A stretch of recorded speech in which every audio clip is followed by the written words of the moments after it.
Vous attendiez pas à ça. Le Furry Fandom, ça a beau être une communauté anodine, c'est pas pour autant qu'il n'y a aucune profondeur à celle-ci. Parmi ces choses qui font de notre communauté un monde à part entière, on a un lexique qui nous est plus ou moins propre et qui est aussi plus ou moins développé. Avec cette vidéo, vous serez théoriquement calé en langage Furry et vous serez en mesure d'avoir des échanges dignes des plus grandes masterclass que l'humanité peut produire. Animal qui vit parmi nous. Étranger?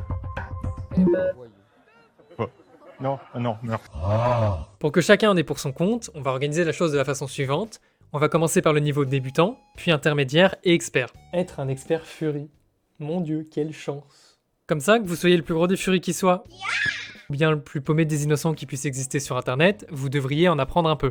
Bon, on va commencer en douceur comme promis par le niveau débutant. Ici, pas de problème normalement si vous avez déjà fréquenté de près ou de loin la communauté. Les termes dont on va parler sont relativement grand public et parmi les plus connus. Si vous débutez ou si vous êtes juste curieux de ce qui peut se dire, cette partie est faite pour vous. On commence avec le principe fondateur de la communauté Furry. L'anthropomorphisme, c'est l'attribution de comportements humains à des animaux, créatures, dieux ou objets. Dans le cas présent, vous vous en douterez, la partie qui nous intéresse, c'est celle relative aux animaux et créatures. Le fursona est la suite logique du concept de personnage anthropomorphe. Il est une représentation de vous-même ou d'une partie de vous à travers un personnage anthro. La seule limite au fursona est votre créativité, puisque vous pouvez littéralement faire ce que vous souhaitez, du loup au dragon au saumon. À titre personnel, j'ai commencé avec un fursona de Sergal, et puis je suis passé il y a quelques temps à ce Snox, qui est également une espèce fictive. C'est un des symboles les plus représentatifs de la communauté, bien que peu nombreux sont ceux ayant la chance d'en être l'heureux propriétaire. La fursuit est la représentation physique du fursona à travers un costume fait sur mesure. Les fursuits sont relativement rares au sein de la communauté, dû à leur accessibilité, puisqu'il faut déjà avoir son fursona, avoir de bonnes économies, ainsi que de trouver un artiste compétent ou être soi-même compétent pour la fabriquer. Lorsque vous avez justement besoin d'une personne compétente pour réaliser votre fursuit, vous pouvez faire appel à un fursuit maker. Il s'agit simplement de celui ou celle qui s'occupe de créer des fursuits à titre professionnel. Assez fréquemment, les fursuit makers auront un site web avec leurs conditions, ainsi que toutes les informations dont vous aurez besoin. Dans la continuité des termes qui gravitent autour de la fursuit, on a le fursuiting qui constitue le fait de porter la fursuit, ni plus ni moins. Le terme fandom désigne une sous-communauté propre à une passion, un hobby ou une création en particulier. À titre d'exemple, un fandom peut se former autour d'un jeu vidéo, d'un sport ou d'une série. Donc quand on parle du Furry Fandom, on parle de la communauté Furry en tant que telle, des personnes qui ont pour passion les personnages anthropomorphes.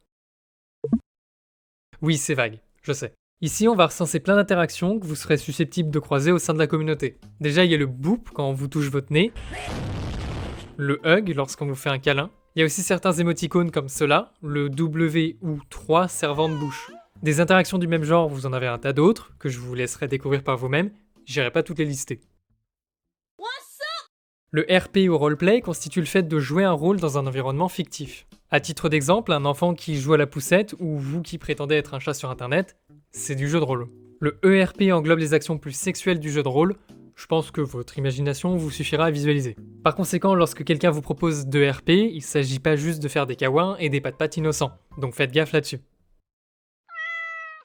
La ref sheet ou fiche de référence est un dessin qui a pour but d'indiquer le plus de détails possible de votre fursona, ou d'un personnage. Les détails en question, ça peut être votre personnage sous tous les angles possibles, plusieurs représentations sous différentes émotions, un descriptif de sa personnalité, ses habitudes vestimentaires, et ainsi de suite. C'est un élément presque indispensable pour tout artiste puisqu'il simplifie grandement la tâche.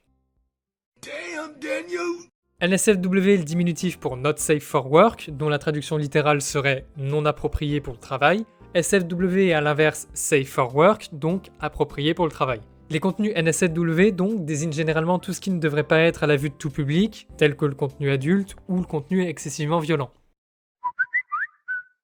Le YIF, c'est le terme utilisé pour désigner les contenus à caractère sexuel au sein du Furry Fandom. Voilà. Quand vous croisez plusieurs espèces ensemble, ça donne un hybride. À titre d'exemple, parmi les hybrides les plus connus, on a le Folf, qui est un mix entre le renard et le loup, ou genre, à tout hasard et sans biais, le Snox, qui est un hybride de renard et de serpent. Vous pouvez croiser n'importe quelle espèce ensemble, à condition d'assumer le résultat derrière.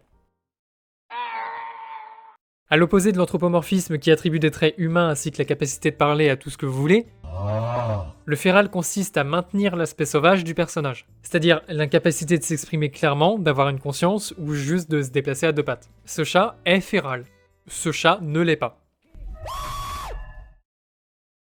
Bien, la catégorie débutant maintenant c'est finito. Avec ça, vous avez ce que j'estime être la base pour pas finir complètement perdu dans ce fandom. Désormais, on va aller un cran au-dessus avec le niveau intermédiaire. Si vous êtes déjà Fury, il y a moyen que vous ayez entendu parler de la majorité de ces termes, mais je pense que vous découvrirez quand même quelque chose. Dans la communauté Fury, il n'y a pas que des personnages à fourrure. On a également des écailleux, des lézards, serpents, voire dragons. Vu que les appeler Fury ferait pas grand sens, on a décidé de les appeler Skellies, en référence aux écailles. Et oui, dans mon cas, c'est compliqué. Mais pour autant, ils font partie de la communauté, tant qu'il s'agit de personnages anthropomorphes en tout cas. Les poses, c'est les beans, les patounes, et les mows, c'est les gueules, les grosses mâchoires de Fury. Vous allez beaucoup entendre ça au sein du fandom, avec souvent des mèmes et dessins sur le sujet. Dude, stop, let me go. Le terme popufur est utilisé pour désigner les membres connus du fandom, que ce soit un artiste, un vidéaste, streamer ou fursuiter. Le mot peut aussi avoir une connotation négative pour désigner un Fury riche ou couvert d'attention qui adopte un comportement de merde. C'est un terme assez subjectif, donc faites gaffe si vous l'utilisez, car l'interprétation varie selon chacun. Le kigurumi est un costume léger, de la même sorte qu'un pyjama, qui recouvre l'entièreté du corps. Il peut être porté à titre personnel, ou dans des conventions, ou même plus particulièrement en accompagnement avec des fursuits partiels. Les kigurumi peuvent être vendus à de multiples exemplaires, ou peuvent être faits main pour un particulier. Ils sont cool, légers et confortables, et se trouvent relativement facilement en ligne. Baba Bowie. C'est une manière de désigner les conventions Fury, mais de manière plus courte en gros. La convention en elle-même, c'est un grand rassemblement organisé qui rassemble fursuiters, artistes et furies de manière générale. L'entrée est quasi systématiquement payante et peut être réservée aux personnes majeures d'une convention à une autre, parce que chaque convention a ses propres règles et particularités. Une Furmeet, c'est une sortie organisée entre furies, d'une plus petite échelle qu'une convention et plus généralement à une échelle locale. Pas mal, non? C'est français. En soi, c'est juste une sortie entre potes, mais avec des furies. Vous pouvez vous trimballer avec vos fursuits si l'autorisation a été donnée, bien qu'en avoir une n'est pas du tout obligatoire. Un peu dans la continuité de la Furmeet, la Furwalk est une balade entre furs avec un point de départ et un point d'arrivée. En France, des Furwalks sont organisés un petit peu partout, la communication se fait généralement sur des réseaux comme Facebook ou Telegram, voire sur le forum France Fur. WIP pour Work in Progress est un terme que vous allez souvent voir dès lors que vous toucherez de près ou de loin au domaine de l'art. Concrètement, ça veut dire que le travail est en cours. S'il s'agit d'une commande, vous pouvez selon les conditions de l'artiste demander des nouvelles de son travail, évitez juste de venir le harceler. Quand vous payez un artiste pour qu'il crée un bien artistique pour vous ou un particulier, on parle alors d'une commission. Le terme s'applique autant aux artistes, écrivains, musiciens ou même fursuit makers. Attention, on parle ici bien de payer, avec une rémunération. Une commission, c'est payant par définition. Dans le cas contraire, on parle d'une requête ou juste de free art. J'en avais parlé vite fait dans l'Iceberg Fury, le YCH pour Your Character Here ou votre personnage ici est une forme de commission avec une pause prédéfinie où vous payez soit une somme fixe, soit par le biais d'enchères pour émettre votre personnage. Le YCH peut également être vendu sous plusieurs exemplaires, tout dépend du choix de l'artiste. Petit terme bonus, pour ce genre de commande, vous verrez souvent les acronymes SB, MB et AB. SB pour Starting Bid est le prix minimum que l'artiste peut accepter. MB pour Minimum Bid est la somme minimale qui peut être proposée dans le cadre d'enchères. Par exemple, 20€ minimum à chaque enchère. AB pour Autobuy est le prix maximum que l'enchère peut atteindre, auquel cas la vente s'arrête et l'enchérisseur remporte le lot. J'en ai rien à foutre! Quand vous allez faire votre fursona ou votre fursuit, vous allez probablement être confronté au choix de représenter vos jambes de manière plantigrade ou digitigrade. Vous inquiétez pas, c'est tout simple. Lorsqu'on parle de plantigrade, on parle de jambes droites comme celles d'un humain lambda. Quand on parle de digitigrade, les jambes sont alors semblables à celles de plusieurs espèces animales, où le poids est réparti davantage sur les talons que les pieds. Your little pussy belongs to me. Full suit, c'est le terme employé pour parler des fursuits qui recouvrent la totalité du corps. C'est celles qui demandent le plus de temps et de travail, et aussi les plus chères. A l'inverse, il y a aussi les partiels, qui sont des fursuits qui ne recouvrent que certaines parties du corps, généralement la tête, la queue et les pattes. Elles permettent à ceux ayant un plus petit budget d'en avoir pour leur compte, même si, on va pas déconner, ça reste pas à la portée de tout le monde. Différent du fursona, l'Adopt est un personnage créé et vendu par un artiste que vous pouvez acheter. Il y a aussi l'OC pour Original Character, qui est par traduction littérale un personnage original. Vous pouvez avoir autant d'Adopt ou d'OC que vous le souhaitez. Les deux sont pas à confondre avec le fursona, et ils ont rien à voir avec votre personne à l'inverse de ce dernier. Et non, la dignité n'est pas un Adopt que vous pouvez acheter. Bon, maintenant une blague sur les noirs. Dernier de la liste intermédiaire et dernier en rapport avec l'art, mais c'est utile, promis. Si vous commandez chez un artiste, il vous faudra spécifier quel plan vous souhaitez. Le headshot ne couvre que la tête et le buste du personnage, le hold body couvre la moitié du corps, jusqu'aux hanches, et le full body couvre l'entièreté du corps. A savoir aussi que les prix et les efforts demandés sont croissants en fonction de la proportion du corps que vous souhaitez afficher. Bon allez, Fini de rigoler! on s'attaque au plus gros morceau, là on va dire les termes. Niveau difficile, si vous connaissez ces termes, c'est soit que vous êtes un bon furfag, soit que vous avez beaucoup trop traîné en ligne. Et vous inquiétez pas, honnêtement, je suis pas mieux placé.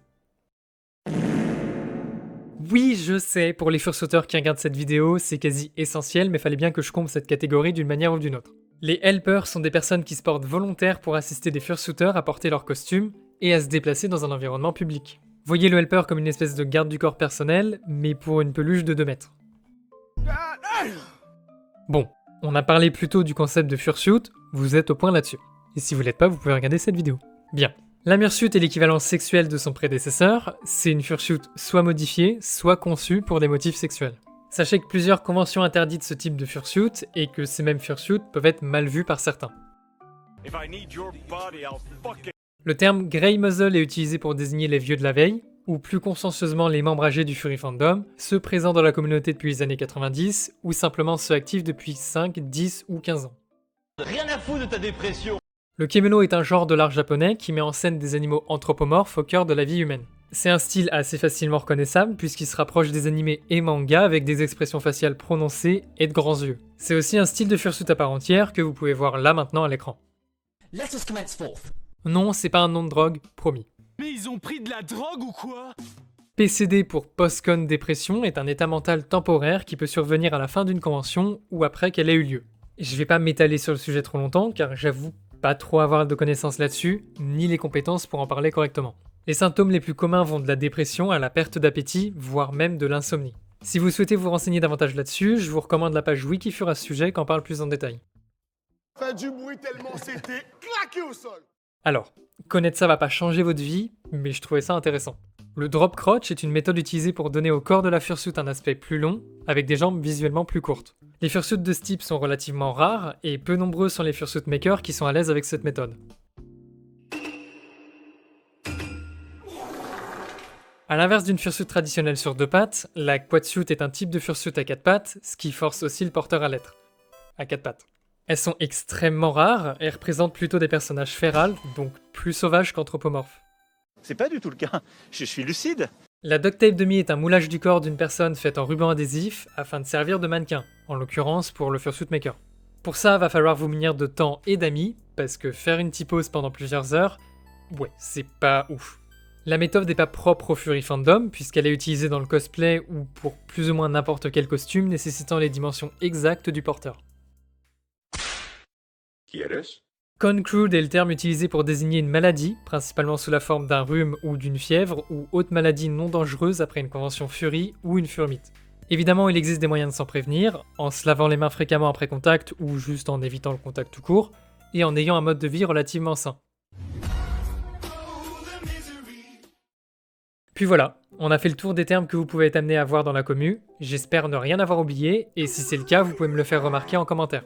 Évidemment, vous n'avez aucune obligation de connaître ces définitions pour faire partie du fandom, ce serait stupide. Si vous avez trouvé cette vidéo utile, n'hésitez pas à la partager et tout ça, vous connaissez la routine. Sur ce, on se retrouve pour une prochaine vidéo, la bise, et moi je vous dis...